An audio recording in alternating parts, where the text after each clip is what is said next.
तो पहला क्वेश्चन है कि निम्नलिखित में कौन सा बहुपद है। तो बहुपद वही रहता है अगर कोई बहुपद में चर राशि पर अधिकतम घातांक चर राशि पर पावर कौन सी संख्या होना चाहिए, पूर्ण संख्या, वो बहुपद होगा। कोई चर राशि पर है ना पूर्ण संख्या बहुपद में पूर्ण संख्या हो, पावर कुछ हो, चर राशि पर है ना, चर राशि पर है ना पावर है ना, पावर कौन सी संख्या हो, पूर्ण संख्या हो, है ना, पूर्ण संख्या, वो बहुपद कहलाएगा। वो कुछ कहलाएगा, बहुपद। अब बहुपद कौन नहीं कहलाएगा, तो इस पर देखते हैं। इस पर पावर कितना है, 2, तो ये बहुपद है ना। अब ये बहुपद न है, ठीक है, कहा है, अगर किसी भी व्यंजन में है ना चर राशि बटा में आ जाता है, चर राशि बटा में आ जाता, वो बहुपद नहीं होता। अगर ये बहुपद है कि नहीं पहचाना है ना, तो अगर कोई चर राशि रूट के अंदर आ जाए और वो बाहर ना आवे की कोशिश करे, बाहर ना निकले, है ना, रूट से बाहर ना निकले, अगर इस पर स्क्वायर रहता है, इसे रूट है ना, ऐसे रूट एक्स स्क्वायर, तो ये बाहर निकल जाएगा, है ना। और ये रूट में है, चर राशि रूट में, तो ये बाहर नहीं आ सकता है, बाहर नहीं आ सकता है, तो वो कौन राशि, कौन बहुपद हो जाए, बहुपद नहीं होगा, बहुपद नहीं होगा। और ये बला अगर कोई चर राशि पर पावर माइनस में आ जाए तो वो भी बहुपद नहीं होगा, है ना। ये भी तो बहुपद में है, चर राशि क्योंकि क्या है, रूट में है, ये बहुपद नहीं है। ये बहुपद है कि नहीं, ये बहुपद है, क्योंकि इस पर चर राशि पर पावर क्या है, पूर्ण संख्या, है ना। 3 कौन संख्या, पूर्ण संख्या, 3 प्राकृतिक संख्या भी हो सकता है, पूर्ण संख्या भी हो सकता है ना। पूर्णांक संख्या भी पॉजिटिव वाला पूर्णांक होगा, पूर्णांक संख्या तो 2 होता है, 3 होता है ना, 0 होता है, सभी प्लस वाला और सभी माइनस वाला और 0, तो पूर्णांक भी बोल सकते हैं, ठीक है ना। परिमेय नंबर भी इसको बोल सकते हैं, है ना। अवहार्य संख्या भी बोल सकते हैं। मतलब ये कौन सा राशि हो जाएगा, है ना, ये बहुपद होगा, ये बहुपद होगा, क्योंकि इस पर पावर है पूर्णांक, है ना। इसका चर राशि ना तो बटा में है, चर राशि जिसका बटा में ना रहा है, चर राशि पर पावर माइनस ना रहा है, और चर राशि रूट में ना रहा है, चर राशि रूट में इतना नहीं रहेगा तो बहुपद कहला जाएगा, बहुपद हो जाएगा, ये बहुपद होगा। ये बताओ कि चर राशि इसमें क्या है, इसमें तो चर राशि रूट में ना, यहाँ पर चर राशि रूट पे, ये बहुपद नहीं होगा, बहुपद नहीं होगा। अब ये बहुपद है कि नहीं, हाँ ये बहुपद है, तो शून्य घातीय बहुपद। इसको हम ऐसे करके लिख सकते हैं, -7 गुने एक्स पर पावर 0, एक्स पर पावर 0। अब बताओ पावर 0 आ गया, तो 0 पूर्ण संख्या तो है ना। अगर किसी संख्या पर पावर 0 होता तो उसका मान 1 होता, देखो फिर से 7 आ गया, -7 की नहीं, इस कारण ये बहुपद है, ठीक, ये बहुपद है, कहाँ ये है जी, है ना, क्योंकि पावर है, ये है पूर्ण संख्या। अचर राशि रूट में रहा तो कोई दिक्कत नहीं, चर राशि रूट में ना केवल होना चाहिए। ये बहुपद है तो ये भी बहुपद है ना, क्योंकि पावर पूर्ण संख्या है, ये है ना, पावर पूर्ण संख्या है, तो ये बहुपद हो। अब यहाँ कहा है कि निम्नलिखित कथनों में सत्य कथन को स से देना है, असत्य कथन को अ से व्यक्त करना है ना। अब बताओ पहला क्वेश्चन है कि 9x स्क्वायर प्लस 5√5x -7 वास्तविक संख्या पर बहुपद है। तो वास्तविक संख्या किसको कहते हैं, तो वास्तविक संख्या हम उसे कहते हैं, परिमेय संख्या और अपरिमेय संख्या के समूह को वास्तविक संख्या कहते हैं, या तो वास्तविक संख्या उसे कहते हैं यदि कोई संख्या का वर्ग करने पर वह पूर्ण वर्ग प्राप्त हो जाए ना, प्लस हो जाए, कुछ हो जाए प्लस हो जाए। यदि किसी संख्या को वर्ग करने पर धनात्मक प्राप्त हो गए, कुछ धनात्मक मतलब प्लस। बताओ जैसे कि -2 है तो -2 के स्क्वायर करेंगे, -2 के स्क्वायर करेंगे तो कितना +4 आ जाएगा। तो परिमेय वास्तविक संख्या उसे कहते हैं तो जिसमें परिमेय संख्या भी रहता है और अपरिमेय संख्या रहता है। तो बताओ 9 कितना है, परिमेय संख्या। √5 क्या है, अपरिमेय संख्या।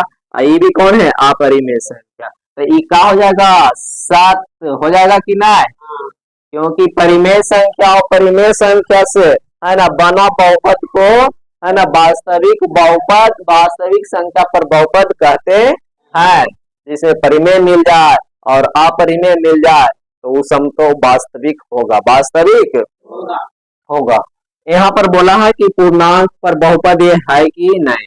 11x² - 16x + 5 पूर्णांक पर बहुपद होगा कि नहीं। पूर्णांक संख्या में प्लस भी दिखा जाता है और माइनस भी दिखा जाता है। तो इसमें प्लस माइनस तो हम दिख ही रहे हैं, है ना, प्लस माइनस बीच में हम देख रहे हैं ना। हाँ, ये परिमेय संख्या हो जाएगा, पूर्णांक संख्या ये प्लस में हो जाएगा, ये माइनस में, ये प्लस। तो प्लस माइनस दिख जाए तो ये भी कुछ हो जाएगा 7। आइए बताओ ये बाटा में, तो बाटा में तो परिमेय संख्या न रहता है, बाटा में क्या रहता है, परिमेय संख्या। आई का पूर्णांक बहुपद है तो 7 हो जाएगा, इसको परिमेय होना चाहिए।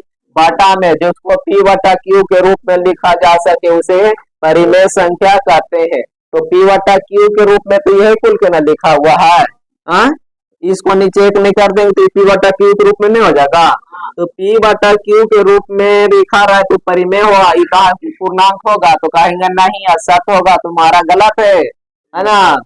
अगला ये वाला रूट ये ना जीना है, ये वाला ये परिमेय संख्या पर बहुपद है। बताओ ये परिमेय संख्या कहाँ, √3 आ गया। √3 कौन संख्या है, अपरिमेय। √5 कौन संख्या है ना। बताओ ये तो परिमेय अपरिमेय करना है तो ये परिमेय बोला है, गलत नहीं कहा है, ये भी असत होगा। ये बताओ ये बटा के रूप में परिमेय संख्या पर बहुपद है तो बटा के रूप में तो परिमेय संख्या पर बहुपद ही है, इसका नीचे कुछ नहीं तो एक ही है तो परिमेय संख्या पर ही है तो ये भी कुछ होगा 7। ये बताओ ये कौन संख्या, पूर्णांक संख्या पर बहुपद है, ये तो रूट आ गया √7। √7 कौन संख्या है, अपरिमेय ना होना चाहिए। तो गलत न कह रहा है तो इसको हम कहेंगे असत है, तुम्हारा सत नहीं है। यहाँ पर बोला है गुणांक पूछा है, क्या पूछा है, गुणांक। अब बताओ गुणांक मतलब x² के पहले कोई भी संख्या रहे, कोई भी अंक रहे वही गुणांक कहलाता है। जिसका पूछे चर राशि के पहले है ना, चर राशि के पहले जो भी कोई संख्या या कोई अंक रहे वह गुणांक कहलाता है। तो इसको में पूछा x² तो x² के आगे कुछ नहीं तो 1 होगा, है ना। तो इसका गुणांक कितना होगा, 1। आंसर में क्या डालेंगे, 1।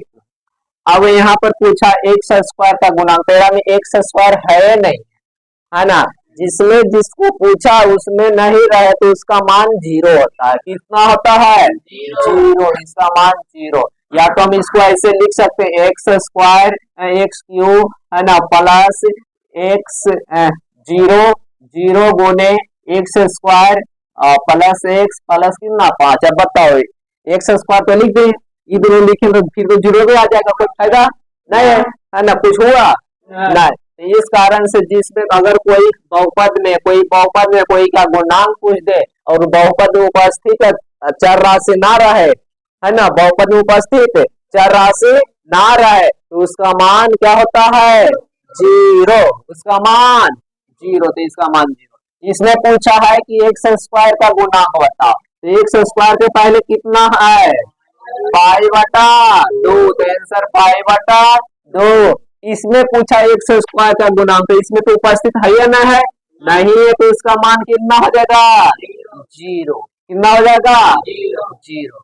इसमें आए निम्नलिखित में y/q का गुणांक पूछा, तो y/q के पहले कोई संख्या देखेंगे, जितना संख्या रहेगा वही क्या होगा, उसका गुणांक होगा, है ना। इसमें y/q में बताओ इसका पहले पूछ नहीं ना है तो 1 तो होगा, है ना। तो आंसर उसका आगे प्लस लगा है कि माइनस लगा, इस हिसाब से हम आंसर देंगे, है ना। तो क्या लगा है, माइनस। तो -1 आंसर होगा। यहाँ पर देखो एक्स क्यू के पहले क्या है, कुछ नहीं है, पूछना है तो एक तो जरूर होगा, है ना। अब उसके पहले प्लस लगा है कि माइनस लगा है, उसके हिसाब से आंसर देंगे। कितना है -1, तो -1 दे दें। यहाँ पर बोला है बाई क्यू के पहले कितना है 4/3, तो 4/3 प्लस में तो प्लस में आंसर देंगे, है ना। अब यहाँ पर कहा है कि निम्नांकित में कौन सा बहुपद का मानक रूप है। अब बहुपद का मानक रूप हम किसको कहते हैं, तो अगर बहुपद का में है ना चर राशि के घात बहुपद में चर राशि के घात या तो बढ़ते क्रम में होना चाहिए या तो घटते क्रम में होता चाहिए, वही बहुपद का मानक रूप होता है ना।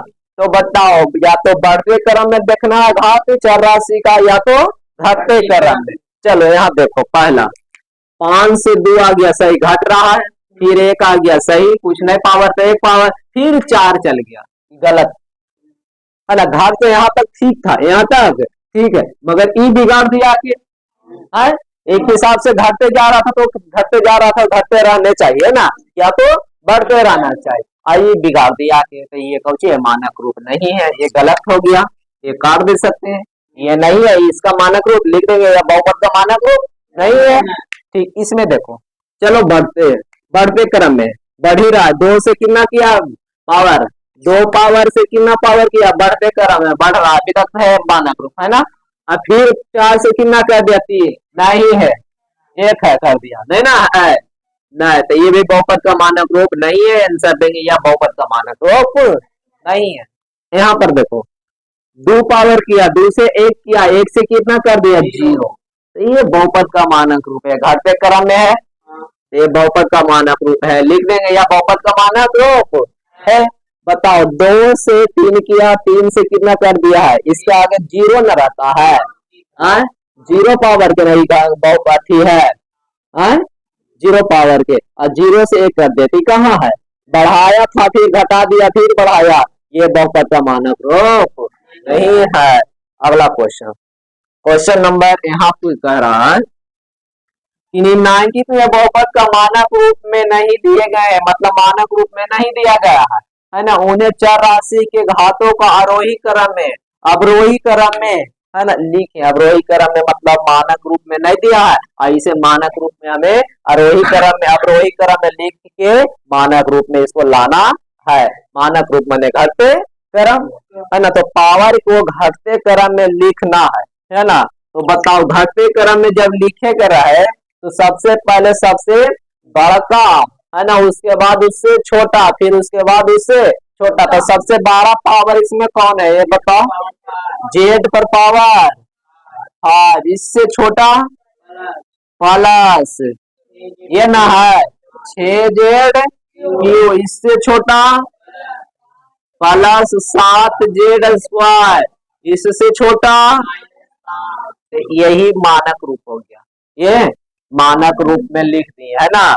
इसमें आओ इसको भी मानक रूप अवरोही क्रम में ना, है ना, तो अवरोही क्रम में लिखना है, तो सबसे पहले सबसे बड़ा ना, तो सबसे बड़ा पावर कौन है 5 U पर पावर 4, इससे छोटा प्लस 3/2 U, इससे छोटा Q, ठीक Q, इससे छोटा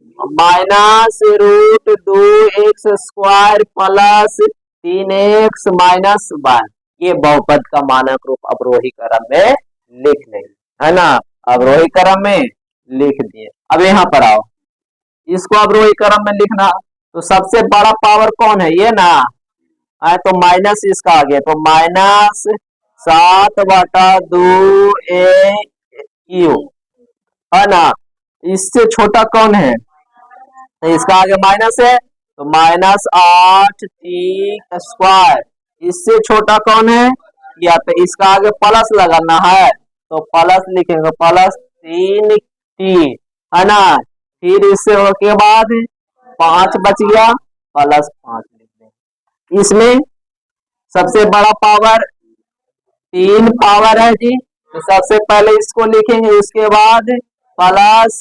2u², इसके बाद माइनस यू और माइनस रूट 2। चलिए हो गया।